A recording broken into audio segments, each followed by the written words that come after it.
आज हम क्लास 8 का एक्सरसाइज 11.3 का क्वेश्चन नंबर 4 देखने वाले हैं। क्वेश्चन नंबर 4 में बोल रहा है रुखसार ने 1 मीटर गुना 2 मीटर गुना 1.5 मीटर माप वाली एक पेटी को बाहर से पेंट किया है। यदि उसने पेटी की तल के अतिरिक्त उसे सभी जगह से पेंट किया हो तो ज्ञात कीजिए कि उसने कितने पृष्ठीय क्षेत्रफल को पेंट किया है। हमें बोल रहा है कि जो रुखसार है वो एक पेटी लेती है, जो पेटी घनाभाकार का है। अब ये घनाभाकार का कैसे है? क्योंकि इसकी सारे माप अलग अलग हैं। इसकी लंबाई 2 मीटर है, चौड़ाई 1 मीटर है और ऊंचाई 1.5 मीटर है। घन में क्या होता है कि सब एक जैसे होते हैं, बराबर। यदि ये 2 मीटर है तो इसकी लंबाई भी 2 मीटर होगी, चौड़ाई भी 2 मीटर होगी और ऊंचाई भी 2 मीटर होगी। और घनाभ में सारी माप अलग अलग होते हैं, तो हमने पहचान लिया कि ये जो पेटी है वो घनाभाकार की है। अब चलिए आगे देखते हैं। आगे बोल रहा है कि रुखसार जो है वो उसे पेंट करना चाहती है, उसकी सभी जगहों को पेंट करती है, सिर्फ नीचे तली को छोड़कर। तो घनाभ के कितने पृष्ठ होते हैं पहले हम ये जानेंगे। एक ऊपर की ओर, एक नीचे की ओर, एक दाएं की ओर, एक बाएं की ओर, एक सामने और एक पीछे।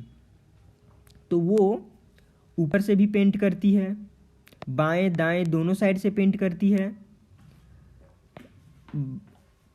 बाहर और आगे और पीछे ये भी साइड पेंट करती है, बस नीचे की साइड पेंट नहीं करती है।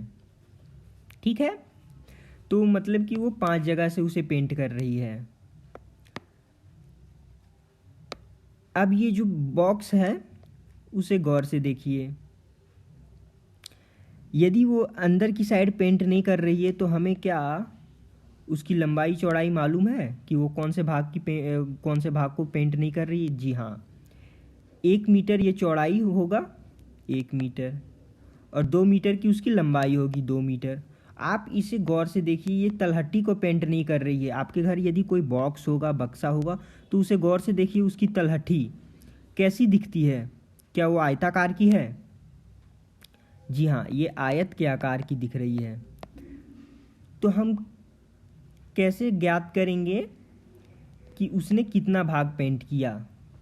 तो पृष्ठीय क्षेत्रफल, हम संपूर्ण पृष्ठीय क्षेत्रफल घन का निकालेंगे, संपूर्ण पृष्ठीय क्षेत्रफल, और उसमें घटा देंगे आयत का क्षेत्रफल, और जो बचेगा वो हमारा हो जाएगा आंसर।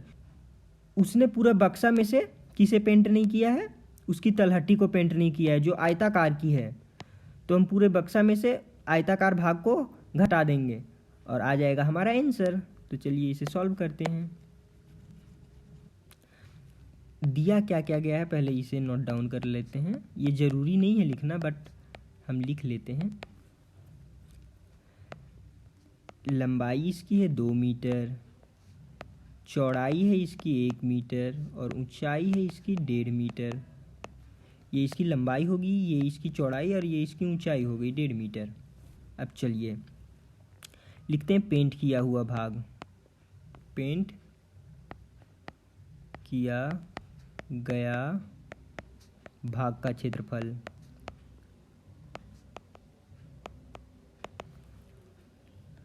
इसका संपूर्ण पृष्ठीय क्षेत्रफल लिखते हैं घनाभ का, घनाभाकार भाग, घनाभाकार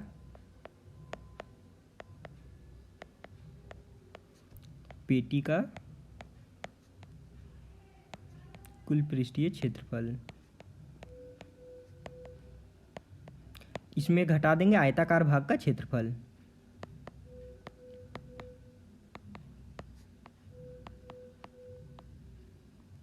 आयताकार भाग का क्षेत्रफल, तो बहुत बढ़िया।